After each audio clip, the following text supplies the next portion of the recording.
പ്രഭാതവന്ദനങ്ങൾ. നമ്മൾ സാധാരണയായി ഫോണിലും കമ്പ്യൂട്ടറിലുമൊക്കെ അപ്ഗ്രേഡ് എന്നുള്ളൊരു ഓപ്ഷൻ കാണാറുണ്ട്. അതായത് ചില പുതിയ ഫീച്ചറുകൾ ഒക്കെ നമുക്ക് ലഭിക്കണമെങ്കിൽ നമ്മളൊരു അപ്ഗ്രേഡ് ചെയ്യേണ്ടതുണ്ട്. ഇതുപോലെ തന്നെ ദൈവത്തിൻ്റെ വചനത്തിൽ ഇപ്രകാരം പറയുന്നു, സദൃശവാക്യങ്ങൾ 4:18, നീതിമാന്മാരുടെ പാതയോ പ്രഭാതത്തിൻ്റെ വെളിച്ചം പോലെ, അത് നട്ടുച്ച വരെ അധികം ശോഭിച്ചു വരുന്നു. അതായത് ദൈവത്തിൽ നിന്ന് വരുന്ന കാര്യങ്ങളെല്ലാത്തിനും അത് പ്രോഗ്രസീവായിട്ടാണ് വരുന്നത്. ദൈവത്തിൽ നിന്ന് നമുക്ക് ലഭിക്കുന്ന വെളിപ്പാടുകൾ, ദൈവത്തിൽ നിന്നുള്ള ആ സ്നേഹം, ആ ദയ, ഇതെല്ലാം വർദ്ധിച്ചു വരുന്നതാണ്. അതിനുവേണ്ടി നമ്മൾ ഒരു അപ്ഗ്രേഡിന് വേണ്ടി നമ്മൾ തയ്യാറാകേണ്ടതുണ്ട്.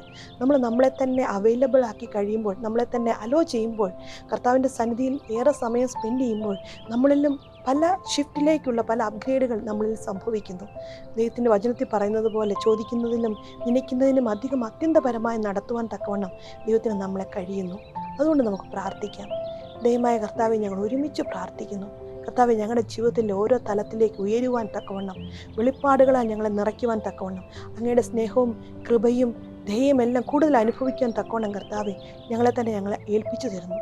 ഞങ്ങളുടെ ജീവിതത്തിലും ഞങ്ങളുടെ ഹൃദയത്തിലുമെല്ലാം ഒരു സ്പിരിച്വൽ അപ്ഗ്രേഡ് സംഭവിക്കട്ടെ. യേശുവിൻ്റെ നാമത്തിൽ ഞങ്ങൾ പ്രാർത്ഥിക്കുന്നു. ആമേൻ.